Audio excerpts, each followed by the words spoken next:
Hey guys, Ryan from Spyker Workshop here again. Just want to do a quick little update. I've been putting together the flatbed for the Cross RC UC6, and I just wanted to kind of show you guys just how easy it is to put together. I was kind of surprised. I thought with so many pieces it was going to be like difficult, like trying to line everything up and, you know, holding it until the glues and all that stuff. But every single component, like, they CNC'd slots for everything. Like, even this little inset piece that you put in here, there was like a slot underneath this thing to put in. And these little tiny like loops inside this piece, before I glued it on, you kind of pressed them in this hole. It's like all CNC machined, like really nicely to fit. And I was working on the railing. All the railing pieces have little dots on them. So when you go to put them together, I don't know if my camera will zoom into that, but there's a dot that you put glue on it and it basically finds where it should be. It's pretty awesome. Same thing with all these. They have dots on the back side. So once you put glue on it, it just kind of finds where it needs to be. And I can't believe how much detail they put into all this. Just a simple railing.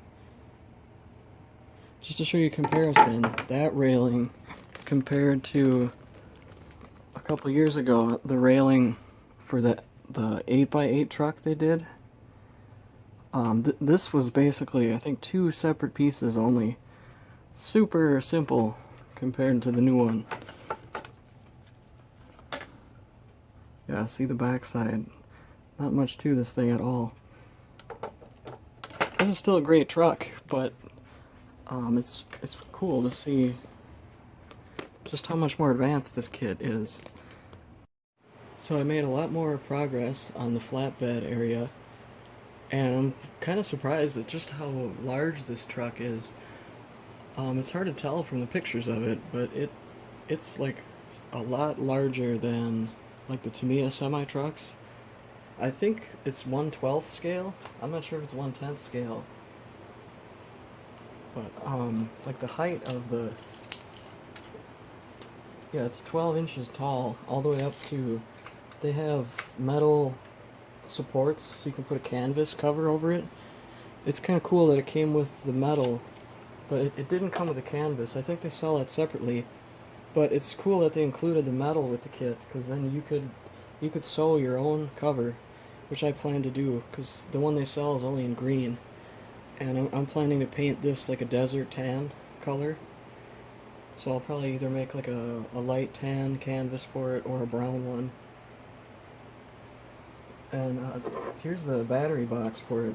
It's pretty cool. It looks like a big wooden crate. And it's got the little brass hinges they use on it. But to open it, it's just a simple little latch. My glue work's kind of messy. I was just using some pretty coarse pipe glue. But when I get to the actual body, I'll probably use some cleaner glue designed for that, but I might end up sanding some of the glue globs off there, but it turned out alright. But the box can hold a variety of different batteries. It's kind of hard to get the battery that has the wire coming out of the side in the box, but it does work.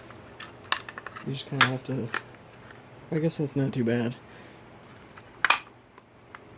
And then in the actual flatbed, there's a hole where the wire will come out the bottom, because this goes in here like that.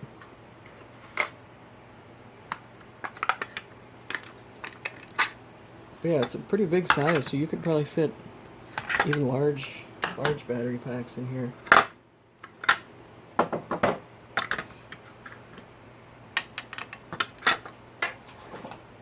And I'm getting ready to paint the whole thing right now. I was planning on painting the bottom. Here, let me show you how much detail they put into this. Look at all the bottom understructure of this. This plastic bed is pretty thick. It's almost a 1/4 inch thick. So all this wasn't even necessary. They just did it for scale, which is pretty sweet. And I think there's like an area here to put something in, and there's like a stopper on the end. I think what that's for is when you roll up the canvas, you can like tuck it in there, but I'm not 100% sure. But that'd be really cool if they did that. And all the details on it are just crazy. Inside these posts, you press all these rods in to hold up the canvas, and then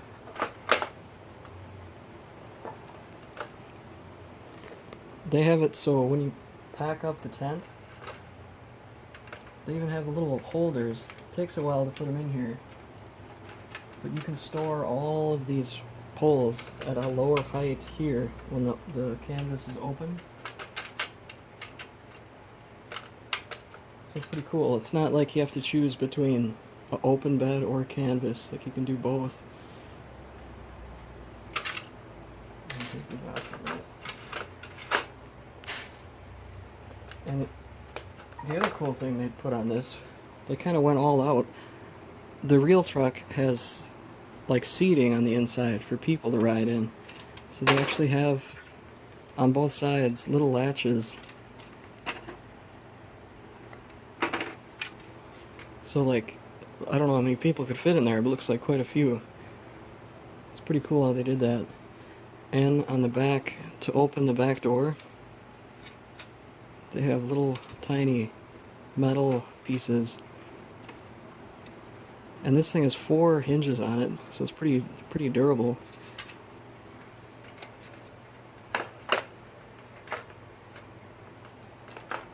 And they even put in, which is pretty cool, when it's folded down, that's like a step for people to walk in. Like, they put their foot on there and get up in the bed. Like, they really went all out with the details on this thing. And where it hooks in, this little brass hook, there was a pocket CNC cut into this plastic piece that you push that in, and then this part glued over the top of it. I mean, the whole design's like super well thought out.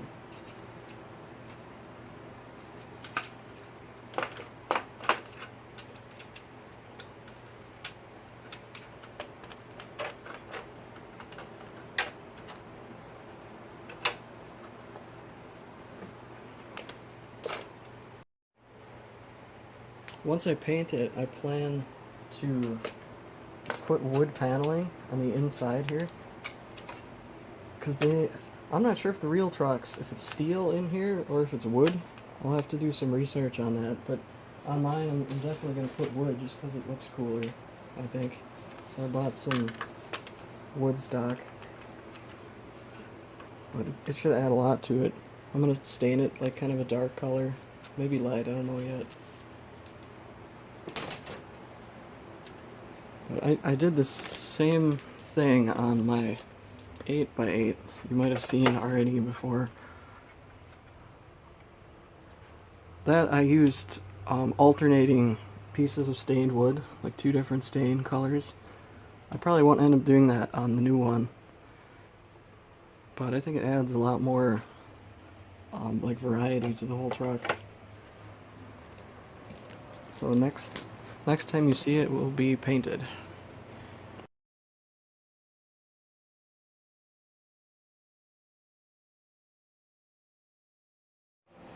So I got the whole back end all painted, and it's mostly done.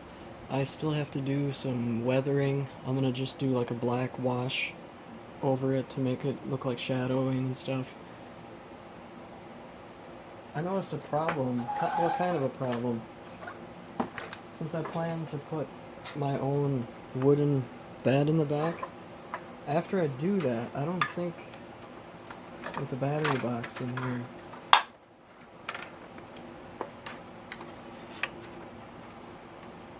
Well, it almost works, but once I put the wooden bed in there, the actual battery box will hit into the benches.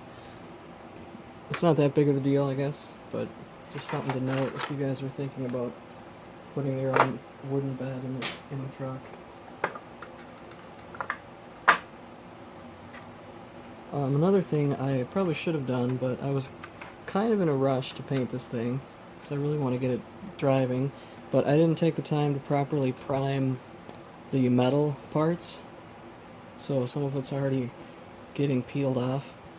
But I plan to do a really heavy wear coat on this thing to make it look kind of beat up and stuff, so I didn't really bother trying to fix that. But just a note for some of you guys, you might want to prime those first so you can avoid what happened to mine. And I decided to paint the bottom like I seen someone else do on a forum. They masked off the bottom area and painted the bottom of the flatbed black, and I'm glad I did. It makes it look a lot more, there's like a lot more depth to the truck, so I would recommend doing that. This thing just looks so beefy, I think. Just the view on the back, there's just so much going on the truck. It's got like rubber mud flaps, and those little sticks holding up this mud guard, those are metal. Like, it just has a lot of strength to everything. I need to buy some transparent paint to paint the red and orange lens, because they just come clear.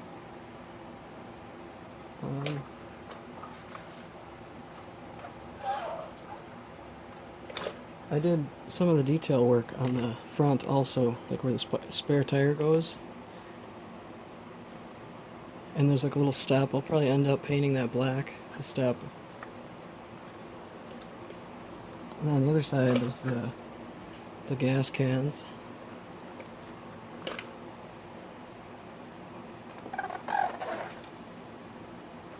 Oh, and you can hear the tires squeaking like that. That's because all three axles are locked differentials.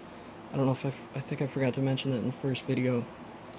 But it's like all-time locked differential, which I think is awesome. I mean, it'd be nice if they had remote control shiftable ones, but that's pretty rare for RC stuff. Only a handful actually do that. I prefer locked all the time versus, like on the Tamiya semi trucks. I know some people convert them for off-roading. They'll open up the diff and actually JB weld it so it can't spin.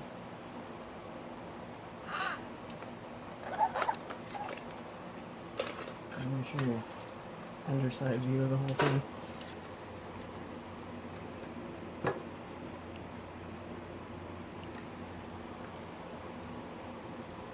Oh yeah, the muffler I put on there too, I painted that with some steel colored paint. And the transmission guard, this came bare aluminum. I also painted that, and some of it already got scraped off a little bit, but that's okay. I don't think you can really put any paint that will withstand it once it starts driving around outside. So next I'm going to start working on the body. Here's another peek at the instruction manual. There's the passenger door, I think. Or it's both doors. But it's cool how they have the little tiny door handle and the rolling down the window handle. So, another video to come shortly. One last thing I forgot to show you guys was the back wheels. When they go over bumps, they actually have hard limit stoppers. I don't know if you can see them on the camera, but way underneath here, right above the axle, it's actually a rubber piece that stops the axle from bottoming out and actually touching the bed. It looks like it touches it, but it's not. You can see, I can easily spin it here like that. I know I've had other RCs in the past where they didn't do anything like this, so sometimes when you're doing some heavy off-roading, you can actually bind up on the truck itself So I'm really glad they put that in here.